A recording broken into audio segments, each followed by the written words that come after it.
welcome to CIT Centerstage.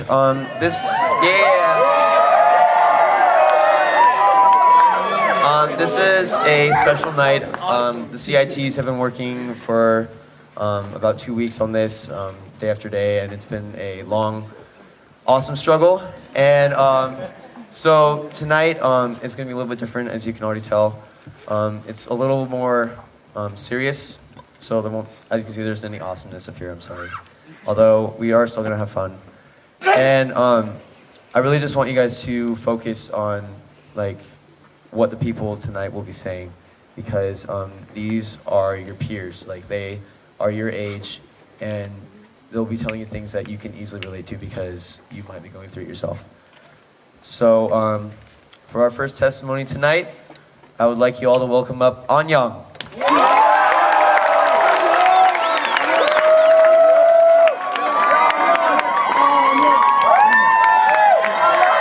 Tripod. I don't have a foot for it.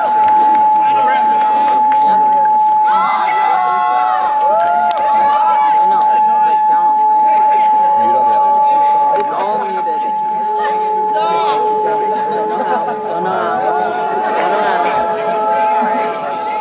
I don't think it does. It's the bass.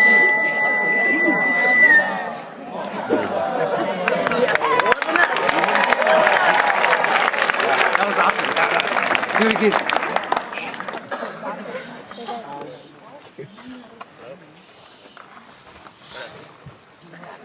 Okay, so my name is Anyang. It's hello, Korean. It's kind of weird.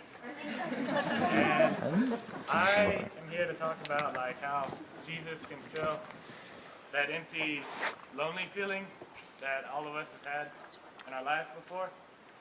Because I moved here from Savannah, Georgia, which is 3,000 miles east somewhere. And I grew up there for 16 years of my life, and I'm 17 now, so you can imagine it's all my childhood behind me that I had to leave. So coming here, I was extremely lonely. I tried to make friends with everybody, but they didn't open up, so I was like, oh. Sad. But so I kind of just alright, I'll play that game too. I closed up and I just left everybody in the dust. So then I was like, well, I'll join my youth group at my church that my parents found. That was pretty cool. People there, they're great. They accepted me and their friends. Awesome. We were hanging out. And during Bible study, we'd always be giving answers and stuff. And I never knew really any of the answers. But two people in particular always did. And that was pretty cool. And so I started hanging out with them more. It's teach me more about this Jesus guy. Because I've always been looking for him. I knew that there was something out there, but I couldn't grasp it and make it mine, you know? Just kind of lingering out there. And so I started hanging out with them more, and when I went over to their house, every night their family would have they read a little bit of the gospel and stuff, and they'd say the Lord's Prayer and pray together, say individual prayers and all that. I'm not used to any of that, so I'm kind of sitting there awkward right, cool, prayers. And so that was cool. And then, so it exposed me more to Christ, which is awesome. And then they got me to go to Furwood. You should come and join us and stuff. I don't want to, but I did. I wanted a free summer, but this is good, working with everybody, making friends. And so, the first week, junior campers, I was walking up to the office one day. It's your normal Washington, crappy weather, you know, gray sky, drizzling. Sucks, not what I'm used to. So I'm So I'm finding a place to sit at the office. And then all of a sudden, I have this little switch go on, ding, go to the cabin, or else, sir. Go to the cabin, you need it. So I was like, okay. So I just went to the cabin, and I was like, I don't know what to expect. I'm like, hello? I open up the curtains, and one of my junior campers, Isaac, he was going into the 4th grade. He's standing there like, Anyang! Anyang! I'm like, what's up, dude? He's like, I just peed my pants. So I'm like, bro, come on. So I took him to the bathroom and cleaned up and all that stuff. He came out. He's like, thanks, Anyang. I was like, awesome, cool. And he started crying. So I'm like,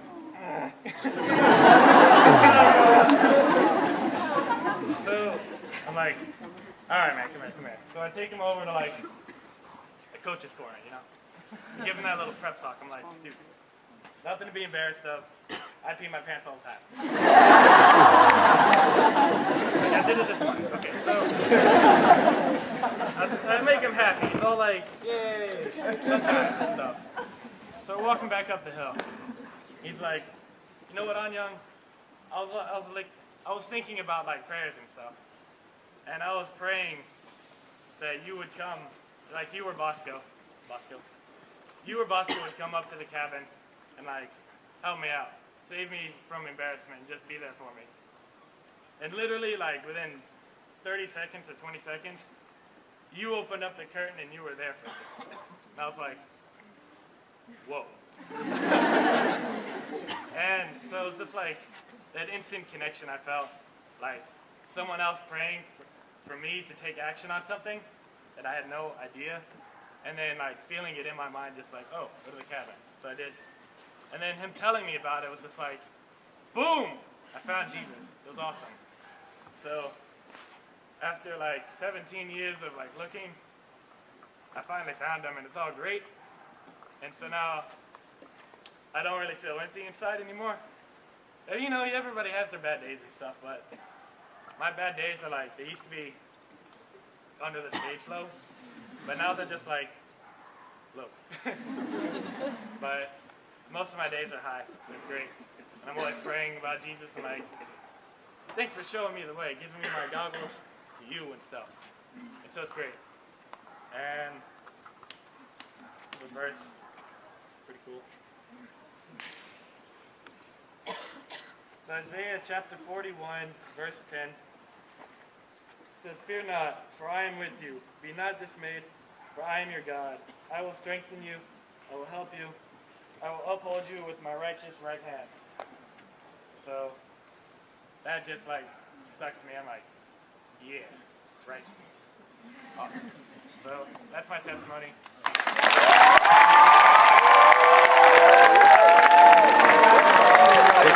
Goes to the front. I don't know where. Oh, thanks. I don't know where the other one went.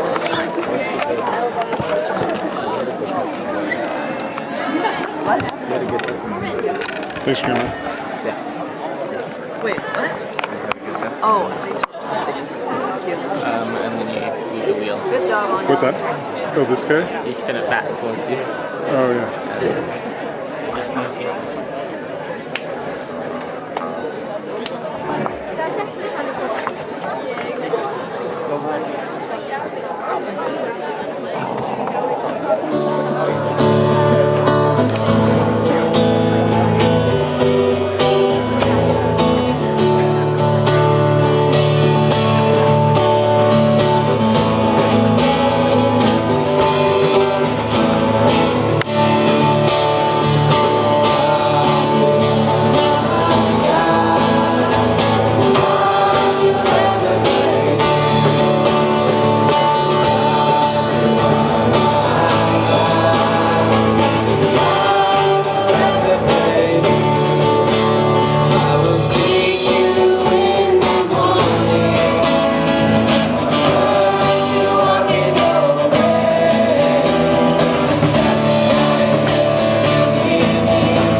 you.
All right, so for our next testimony, please welcome up Haralandra.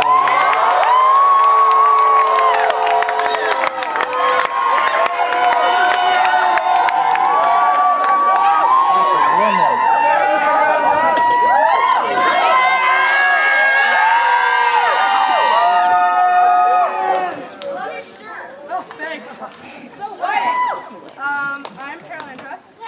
Yeah. I'm 17 and I'm gonna be a senior. And my family, I've grown up in a Christian home in a way, like we believe in God and we all know we believe in God, but we never really talked about it, and we never went to church, and I didn't really pray a lot, and so God was like kind of foreign to me. And so like, yeah, and like I never really had a solid relationship with God, and because of all the things that have happened in my life, and there's been a lot of, in my opinion, like negative things that have just taken a really big toll on me, and for that, and because of that, I haven't had a solid relationship with God. And And like when I was going into 7th grade, I moved from Bellingham. I used to live like right there, and I moved to a little town called Hoquiam on the coast. And then I lived there for a year, and then I moved again going into 8th grade. And I moved all the way to California, and it was really hard. And it was really difficult because I had so many good friends that I made when I was like in Bellingham, and I left those friends. And then I made so many good friends in Hoquiam, and I left those friends. And it was just hard. It was just, I kept like, oh, I meet awesome people, and I lose them.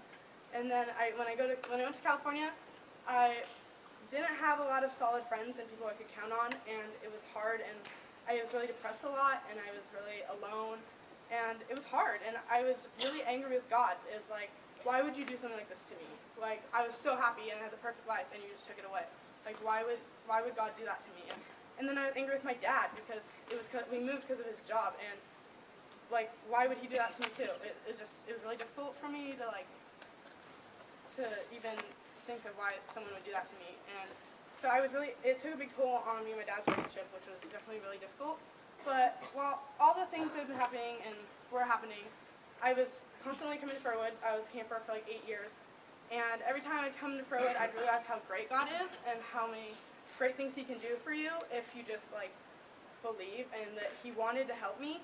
I just had to allow him to do that. But then, so I'd have like an awesome week at camp, and then I'd go home and I'd be like mad again. I'd be like, God, you still ruined my life, it still sucks, and yeah. And so like, that was just like, it was hard, because I was like, I felt like I was so good, and then everything would be bad for like, until the next year at camp. And so then I signed up to be a CIT here for the summer, and before I got here, my life was just very unstable, and it was full of instability, and people were just coming in and out of my life, and to this very day, they still keep coming out of my life, and it sucks, and it's really hard. But being here this summer has made me realize that God can be that constant for me, and he can be that stability that I very badly need, and I just have to allow him in my life. And it's hard for me to think that after he's done all this stuff and all this stuff that's happened in my life, that I can still like trust him, that he can do that. So I think I'm still working with that, and that trusting God takes a lot of courage, because we as humans want so bad to be like in control of our lives, and we want everything to happen our way and how we want it and when we want it, but that's not how it works, and it sucks that that's not how it works. But it's because we can't do it all on our own. We really can't do it without God. And that God has this plan that's way bigger and better than anything you could ever come up with yourself. And that's might be hard to believe, but it's true. And that doesn't mean that it's going to be easy. And that your relationship with God will never be easy, and it'll never be perfect. But you just have to have patience and faith with God, because patience is huge. It's because you want things to get better like the next day or the next minute, but they won't, because things like this take time, and healing takes time. And it's okay if your relationship with God's not where you want it to be right now. That's totally okay, because I'm exactly in that same spot. And that and that you just have to work at it, and that I know that like it's just hard to think like, oh, God's doing all this bad stuff, and I don't trust him and stuff, but it's okay. It's okay, because you're going to struggle along the way. And struggles can take a long time to get through. And that God's okay with that struggle, and he's okay with you struggling to pursue him, because that he just wants you to pursue him, and he's okay with that struggle because he knows it will be a struggle, and that he knows that when you're ready to come and you're ready to pursue him and to fully commit yourself, that he will be there with arms wide open, and no matter how long it takes. So I have 2 verses for you guys. I have Romans 12:12.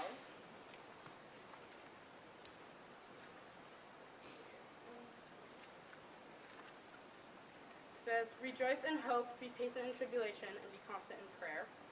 And then I have probably a really popular passage, you've probably heard it, Jeremiah 29:11, and that is, for I know the plans I have for you, declares the Lord, plans for welfare and not for evil, to give you a future and a hope. And so I just hope that you guys take away from me that it's okay to struggle, and it's okay to be in a tough place and to not always be perfect with God, just to have faith and to believe and trust. And I know that that is hard too, and it takes time and it takes patience, but everything will fall into place because God has a set plan, and he's had it for you since you were born, before you were born, and he knows where you're going, and what you're going to go through and what you have been through, and it's okay, and that to just follow his plan. That's all I have.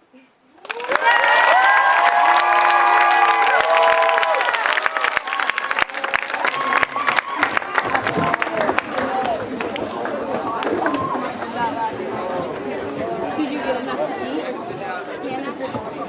I had. Hey, you guys can sit down.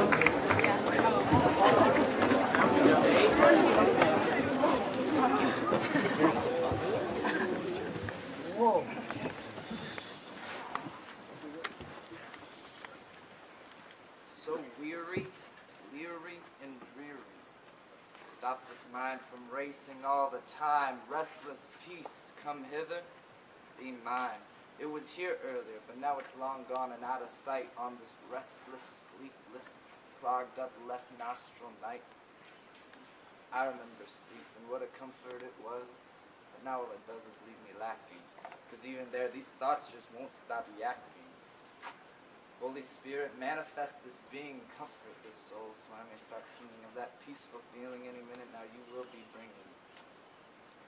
Grace grows in winter, I was told, but that's not what I want to hear right now, truth be known. It's you, Father, that I desire, so put out this unholy fire. Set ablaze, me and you, with the peace that only comes from you. Where else can I go? What else can I do? Here I am, yours. Here I am, yours. Here I am, yours.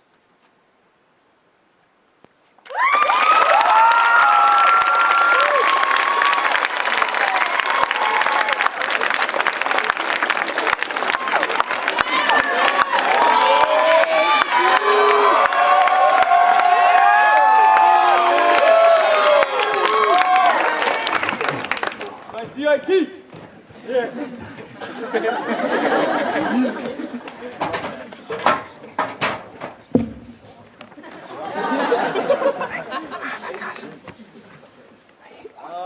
So I'm Inkadoo, or this is like the biggest hint of your life, like Inkadrew.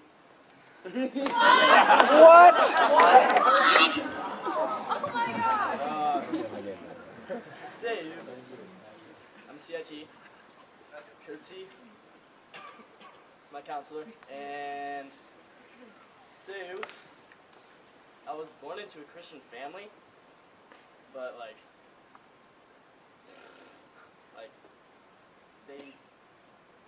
you just prayed every night, like the dinner table, and it's like didn't really mean anything to me because it just like became a regular habit, sort of. So like I would always like accept God in my heart like tons and tons of times because I always thought he would like leave and just like wouldn't be there, but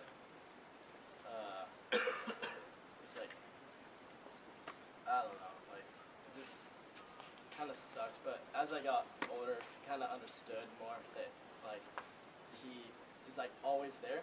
But as I got older, like I started hanging out with like different family members that are like different religions, and like I don't know, so they convinced me that God isn't real again. So I was like really confused, like what to do, where to go in my life.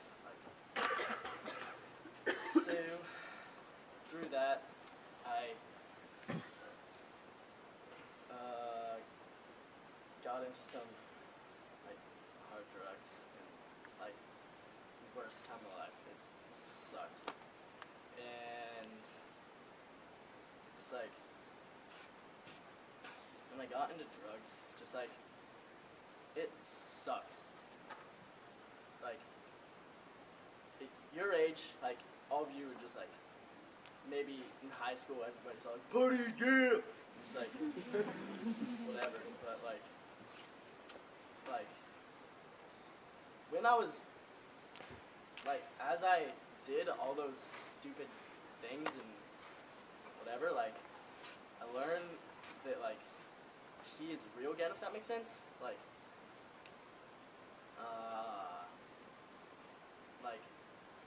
if you've ever heard of Big Bang Theory, it's stupid, but like energy, like creating everything. Like couldn't have created human. Like I couldn't imagine just like energy exploding into like a human being, just like absolutely retarded. And everything around us, like to me, God had to create us. Like there's no other way. Like yeah, like look around us. Look like how beautiful everything is. Yeah. So, like, as I kept on doing all these, like, dumb drugs and everything, like, it just, like, after you quit, after a while, like, if you're just, like, doing it on a, like, daily basis, like, and you stop for a while, like, you become sober and you just, like, realize how much different it is for you, so, like, you try it out for a while, and sometimes it's hard, but it's just like, I don't know, it's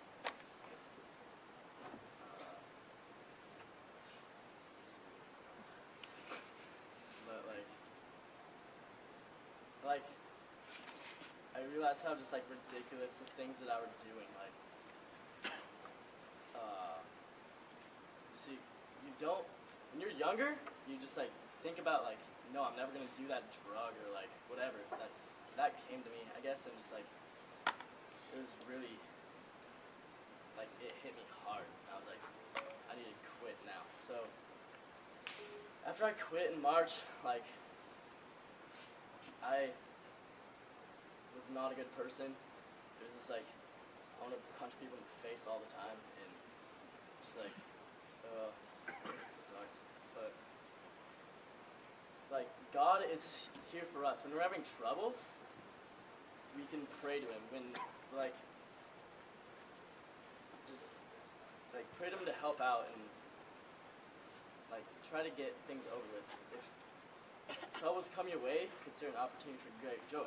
And that is the next verse that I'm going to pull out. It is James 1, 2 through 8.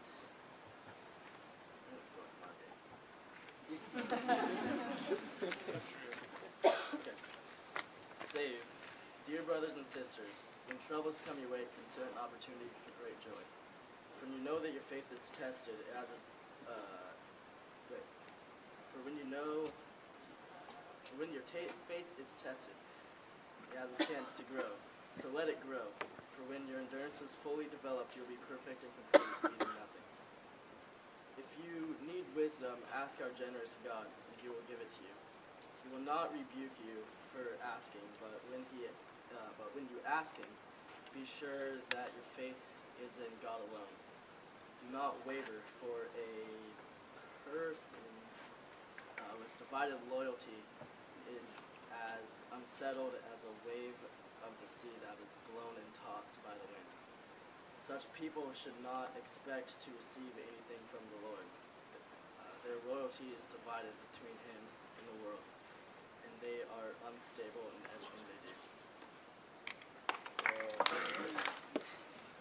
like, when you pray to God, don't, for a while, like when I was young, like 7th, 8th grade, 6th, I don't know, like, I would always ask, like, stupid questions, like, give me more money, like, give me a new bike part, or, like, whatever. I was like, that doesn't make sense. So, just, like, pray for life type things, like, what you're dealing with, or what, like, whatever's going on in your life, and go help out, like, I guarantee it. Like, you just gotta keep it in mind. Yep.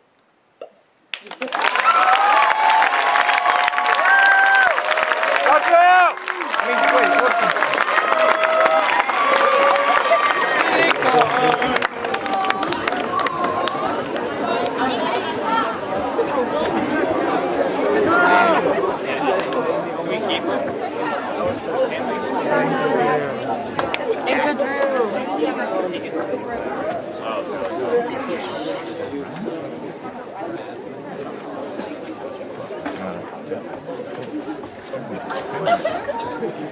Oh, this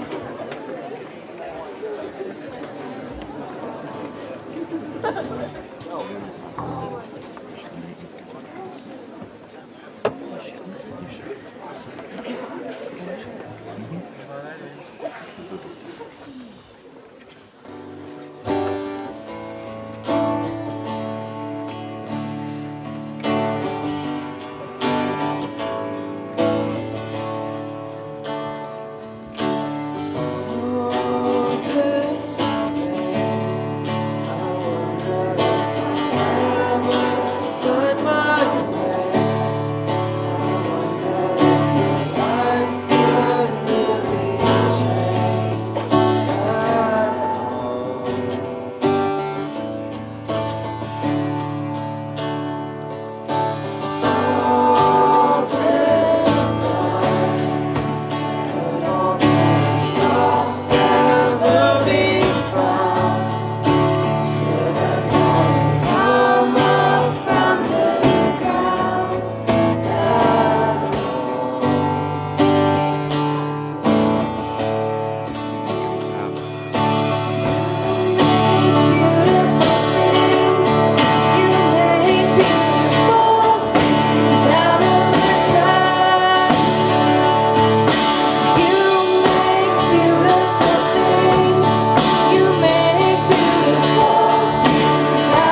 All right, last testimony of the night, Callaway.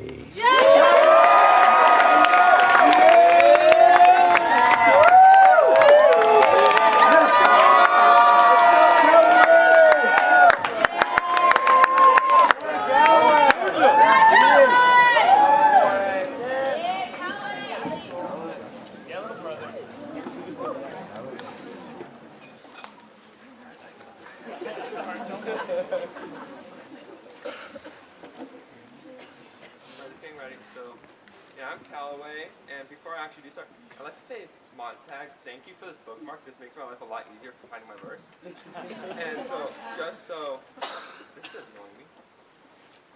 I get very distracted.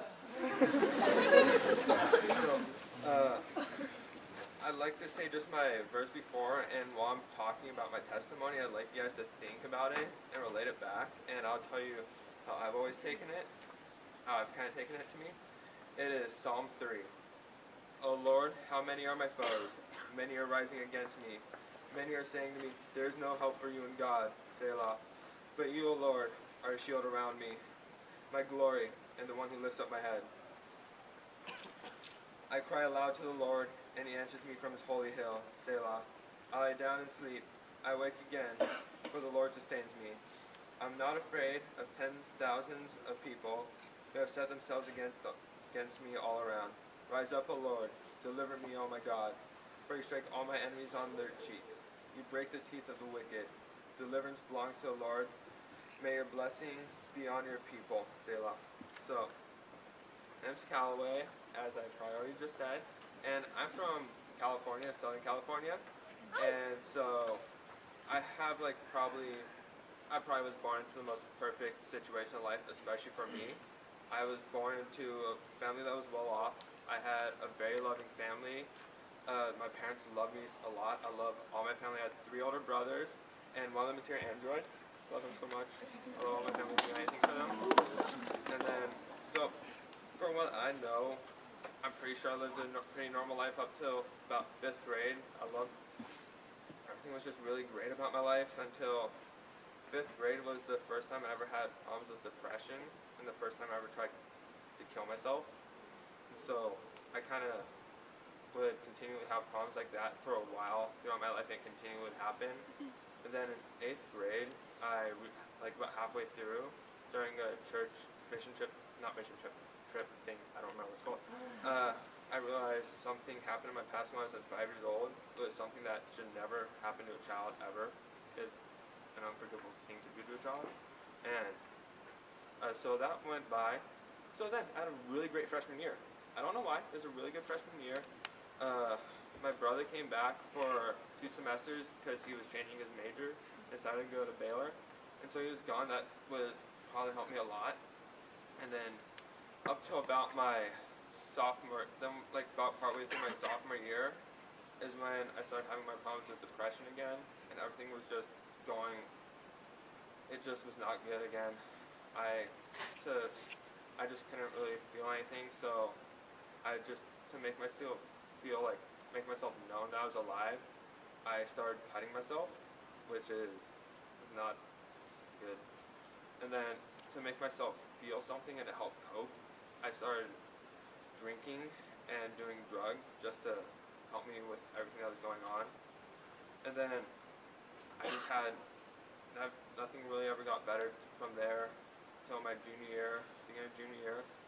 I got to the point in my life where my depression was so bad where I could not get out of bed just because it drained me from the second I got up till the last night, till I went to sleep.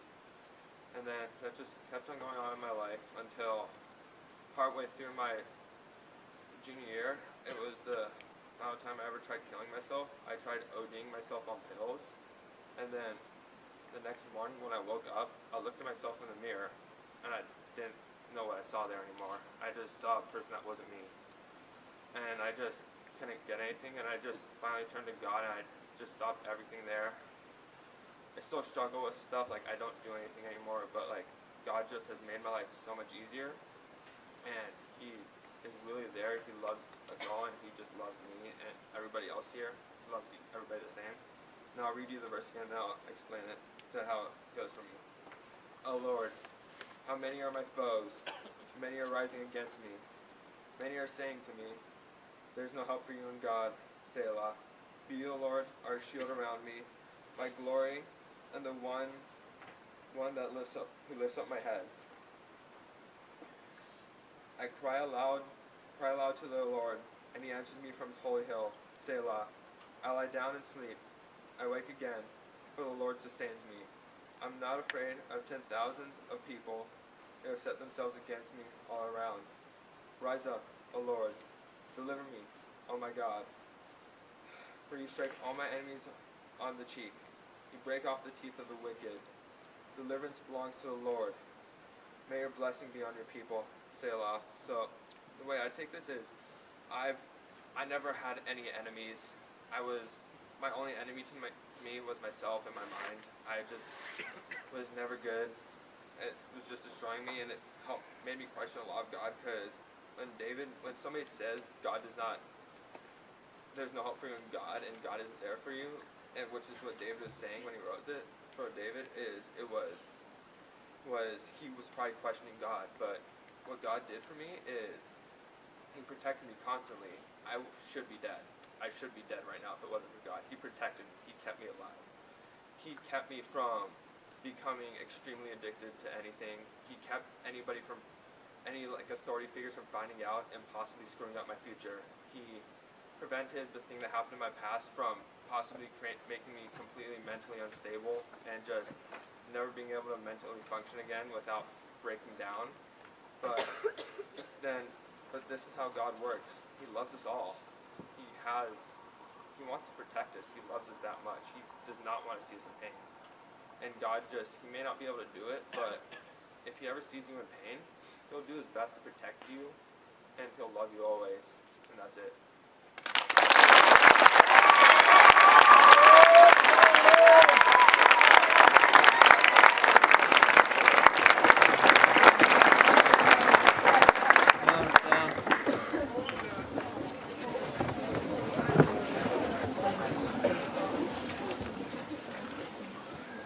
So you guys have just heard 4 testimonies from students similar to you in age, and we just want you to take from it that they've had these burdens on their life, and they've all struggled with them, and they've all thought that only they themselves could handle these burdens until they found God. And we just want you to get from this night that God will be there for you, and he is willing to accept your burdens. So we've prepared something for you guys so you can give God your burdens. What that is we have a table set up right behind the screen, right by the 4 square courts. And on that table are paper plates. And what you're going to do is something we like to call what's on your plate. You're going to write down the things that are weighing you down in life. The things that you feel like you cannot handle by yourself anymore. The things that you need God to help you with, that you have to give God to be a functioning person. Because you can't keep these things stuffed inside of you and try to work on it all by yourself. If there's anything that you just wake up every single morning thinking about and you can't get it off your head, give it to God and he will help you. So when you feel ready, you can walk over to the table, there's pens, and take 1 paper plate, write down the things that you are really struggling with in your life. And when you're ready, you can walk to the fire and you're going to burn that plate. And those burdens are going to be gone. And that fire is symbolizing you giving it up to God and saying, God, take control of the things that I am struggling with. Please, help me. Lighten my load. Help me be happy again. So, take a minute. Think about the things that are kind of weighing you down. Please don't talk to your neighbor. You don't have to share with anybody. If you want to, CITs, we are going to be waiting around the fire if you need somebody to pray with. If not, once you put your plate in the fire, please just go find somewhere to kind of sit and reflect. Just take a moment, take a deep breather, and think about what was said tonight and what you might have wrote down on your plate. And when we play the benediction, that will be your dismissal to go back up to your cabin. And while you guys are out and thinking about things we have a verse that we would like you guys to think about. It's in Psalms chapter 55, verse 22. Cast your cares on the Lord, and He will sustain you. He will never let the righteous fall. So think about that as you guys think about casting everything onto God. And He'll take away your burdens. So when you're ready, you can go to that table. But please don't talk to your neighbor. Keep it quiet. Just so you guys know, we're going to be singing the benediction over by the fire.